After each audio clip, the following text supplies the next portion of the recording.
النوم. ايه يا مؤمن ما جيتش ليه يا مؤمن القاهره؟ يا حبيبي انت مش هتيجي؟ طب هتيجي امتى؟ لا انا هفضل قاعد في دهب وهطلع من دهب على شرم.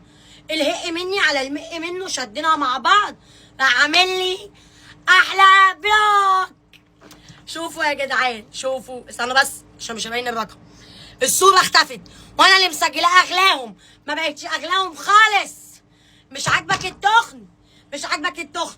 فالح بس تعاكس البنات الحلوه. طب ما انا عايزه ابقى حلوه وعايزه ابقى تخينه.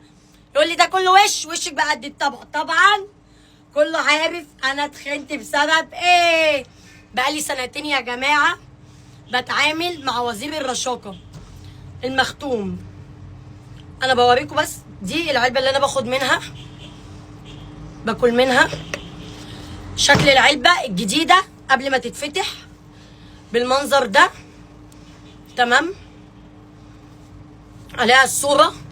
شان العلبه الاصليه عشان في حاجات كتير وناس كتير بتتكلم مش محفور عليها وزير الرشاقه من هنا. العلبه الاصليه محفور عليها وزير الرشاقه من هنا. اي علبه تانيه مش محفور عليها وزير الرشاقه من هنا. بصوا مفحوته هنا كده اهي. بصوا العلبه التانيه مفحوته هنا اهي، اللي انا باكل منها دلوقتي مفحوته هنا. عايزه تتخني، عايزه قبل فرحك، عايزه بجد بجد بجد تتخطي علاقه وتغذيه وتبقي جامده وتكه حلوه قوي، وانا عكسك انا كمان عليكي وعلى مختوم وزير الرشاقه. بصوا العلبه الجديده انا لسه فاتحاها، بسم الله ما شاء الله، متروسه.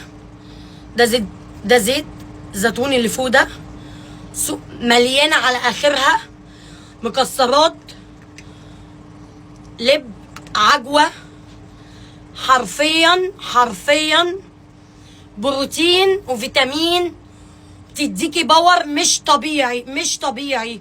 بعيد بقى عن ان انت هتتخني. معديه كده خدي معلقه، راحه كده خدي معلقه، جايه كده خدي معلقه، وادعيلي لما تتخني لو عروسه وقبل فرحك. ولو انت متاكده وخدتي ايه وما تخنتيش، اقسم بالله انا عملت المستحيل عشان اتخن وما كنتش بتخن، لدرجه ان ماما كانت هتوديني عند شيخ دي شوف ده ايه حله بجد. وزير الرشاقه انت هتدعي لي في اقل من شهر ان وزنك ازاي تخن. العلبه الاصليه اللي محفور عليها سايبالك الرقم تحت، سايبالك الاكونت بتاع وزير الرشاقه، وهتتابعي معاه خطوه بخطوه. مش هيسيبوكي غير لما تتخني. معلقه كل شويه معديه،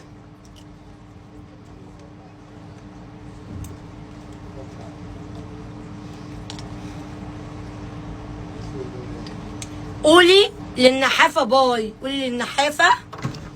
باي عشان احنا معانا مختوم وزير الرشاقه. قولي لها بقى باي، ودعي النحافه كده وخليكي في صف الكيرفي. ودعي النحافه